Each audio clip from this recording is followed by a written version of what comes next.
Welcome to this episode with Travis Crutcher. He's a certified master trainer with over 20 years of experience in instruction and facilitation. He has worked with key leaders from organizations such as Google, Amazon, the Tillman Foundation, and the United States Army. Heard of them. No Navy, by the way, but we'll forgive you for that one, brother. Travis has a weekly podcast called Above Average Podcast with Travis and Jess, his wonderful wife, and they are always dropping gold for you. So I would advise you and recommend them highly for you to check out their podcast. They're in the top 2% of all podcasts in the world. The show sets out to empower people from all walks of life to pursue and live a life they love, utilizing candid real-world stories, resilience, and interpersonal skills. Travis has also worked with entrepreneurs, leaders in all fields to help them maximize their time, talents, and overall impact. And on top of that, I met Travis in a coaching mastermind with Mitch Matthews and the Elite Coaching Acceleration Group, and have had the benefit of hiring him and using him as my coach. And that was a great experience, brother. So it's so nice to have you this evening, and looking forward to our time together and us diving into the topic of resilience. Dude, I'm and happy I really to be here. want us to start looking at it as, let's compare resilience and efficiency. All right. I love it. In this present age that we're living in, and as we've both been noticing and seeing in not only the corporate world, but you and I both are working or involved with other entrepreneurs trying to get started as well, and enjoying that journey together. So tell me a little bit about your story as far as your background in resilience and what your studies, that kind of stuff. Sure. Well, it's funny because I think what we're going to find as we kind of open this Pandora's box is that resiliency for us was kind of a more organic thing, right? Like some of the stuff that we were going to discuss was just stuff that we instinctively did. And then, so during my time in the military, there came a point probably about halfway through my career when I was a drill sergeant, they said, hey, we're going to send you to Pennsylvania to study under Dr. Reivich for 6 months. I'm like, who is this and why? And she's like, Yeah. I go, she's a resiliency expert. And she's a psychologist and all this stuff. I said, okay. So they started giving me like what we were talking about. I said, but this is stuff everybody does. And I didn't get that it was even necessary until I went and studied, came back and started teaching these skills to soldiers. And I realized, oh man, like this isn't as organic as it used to be. This is not as much an innate function of living as it used to be. And it was really eye-opening to see that a lot of the stuff that we just kind of did, I think because we jumped off tall stuff and fell out of trees for fun. So we developed some of these skills that they were lacking. And once you empowered them with this stuff, it was like, holy moly, like it's a whole new human. And so to your point of efficiency, like the one thing we saw right away is it actually, the more resilient the individual, the more efficient they wind up being. Hey, hit that like button and subscribe to my channel. So when your experience within the military itself, was this pre or post your time in Afghanistan, this training? This was post-Iraq, pre-Afghanistan. So I'd already done 2 tours in Iraq. And again, these were things that, even to give it a little more credence, like it wasn't that we were just all gurus at this stuff. There were certain people who, they knew the right things to say, when to say them, to help other soldiers get through hardships when it pertained to resiliency. We didn't have a name to put on it yet. And then once we got a name to put on it, it all made a lot more sense for everybody. And so when I left drill sergeant duty, it was one of these things. It was kind of like the scarlet letter to talk about resiliency, because we're tough. We don't need this. But once we started to inculcate it at the unit level and really get it to the soldiers on the ground, you saw a massive difference. Okay, that's cool. So when you're working with leaders, whether it's in the corporate world, I know you also work with first responders, and they're all trying to build very efficient systems, and they want to do their work very efficiently and make, be successful at it, generate extra income and things of that nature. When they're facing that hardship, or when let's just say the shit really hits the fan, what are some of the key things that they need to keep in mind as far as maintaining their resiliency through those times? One of kind of the common denominators in all resiliency skills is we talk a lot about a catastrophizing mindset, right? And here's the thing that I tell people when I talk about this, and it might sound cliche, it might sound funny, somewhere in between, but the reality is this: like we have a lot of old caveman DNA in our brains, right? Mm-hmm. And this is the DNA that made us go to worst case scenario in all things. That's why we ended up going, okay, those eyes in the woods are not my friend. And it prevented us from getting our arms torn off by Gigantopithecus, right? Mm-hmm. Which is a good thing. But we're stuck with that DNA, and the world's a lot more nerfed up now. And so what happens a lot of times is if you go to worst case, which is your genetic default, and get stuck there, it leads to catastrophic thinking. And when you get stuck in that cyclic catastrophic thinking, the worst case does unfold and more things compound on top of it. So you actually create more problems by getting stuck there. And so a lot of times what I try and empower people to do is like, okay, yeah, great. Worst case scenario. That's where we're going to go. Sure. So capture that sucker. And then you have to set parameters for yourself, right? Because if you don't, you're screwed. So then we go way left of center to like an outlandish best case scenario. And once we get there, we've got our left and right limits figured out. Okay, we realize we're not going to get our arms ripped off by Bigfoot. We're probably not going to get $1 million just handed to us. The reality is somewhere in between. And when you can get narrowed down in that focus, that gives you action items you can go after, which then increases your efficiency, if that makes sense. Yeah.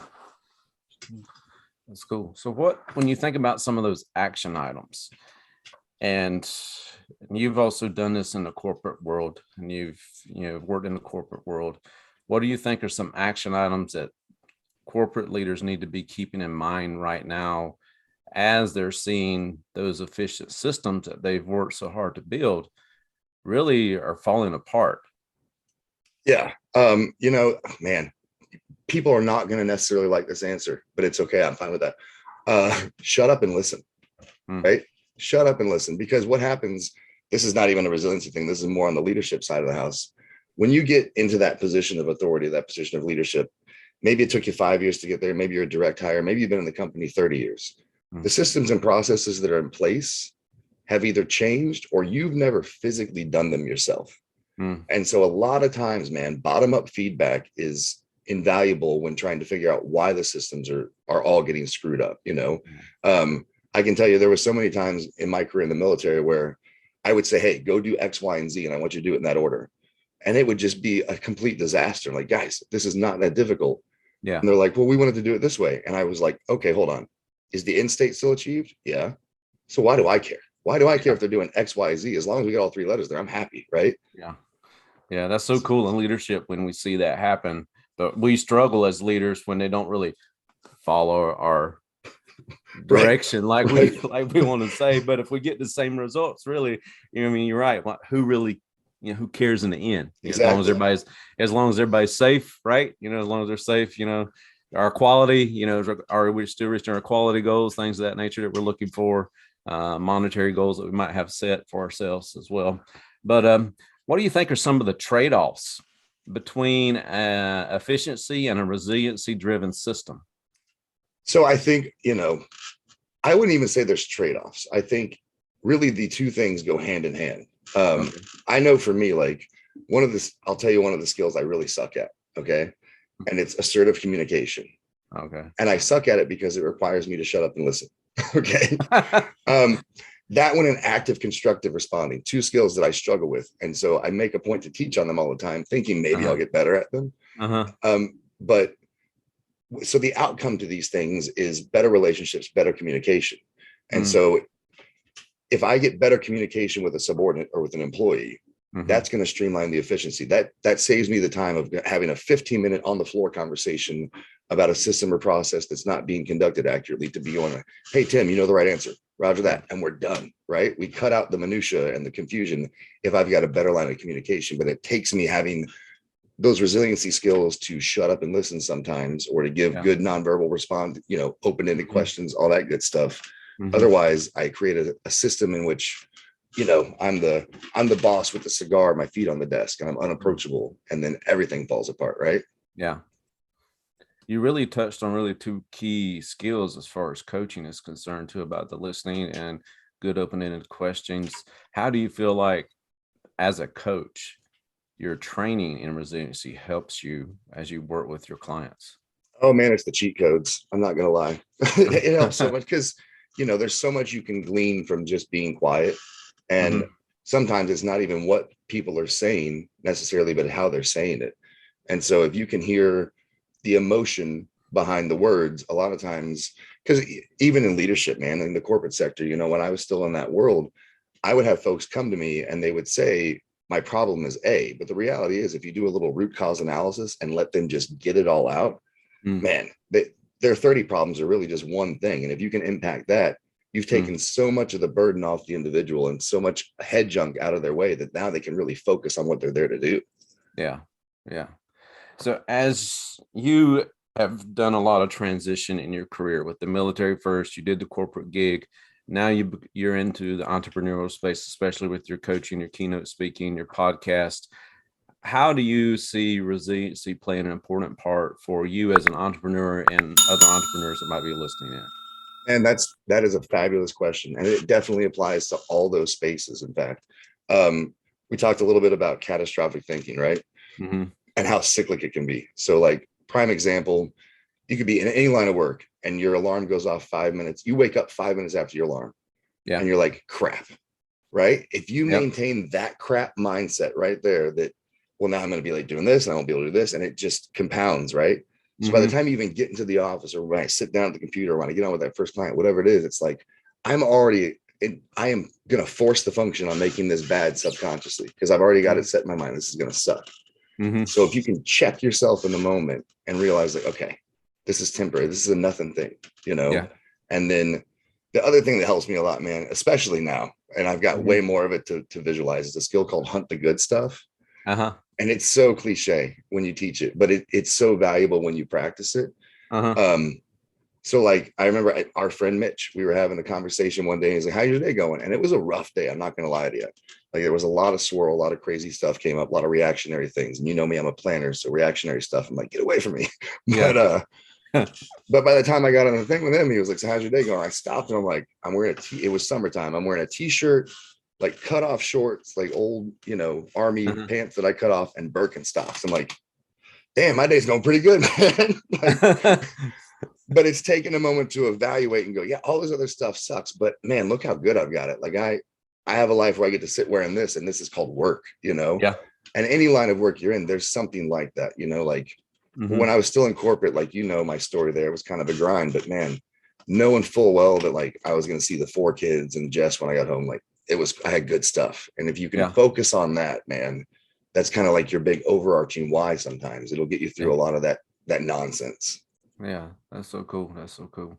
I know that, you know, you've worked with a lot of different one-of-us coaches in the group, and those that are out there really, like, let's say you're just struggling, you know, and you're trying to push through, but maybe you can't really do it today. Right. What are some resiliency tips that you would have for them?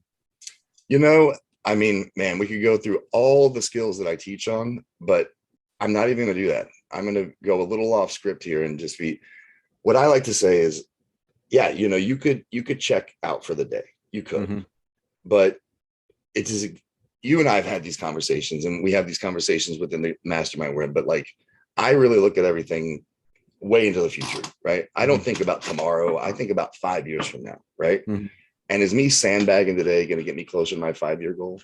And the other thing is this, like, you have to be really, really real with yourself, right? Yeah. Every person on the planet has a desire to win. No one shows up and goes, I want to suck today.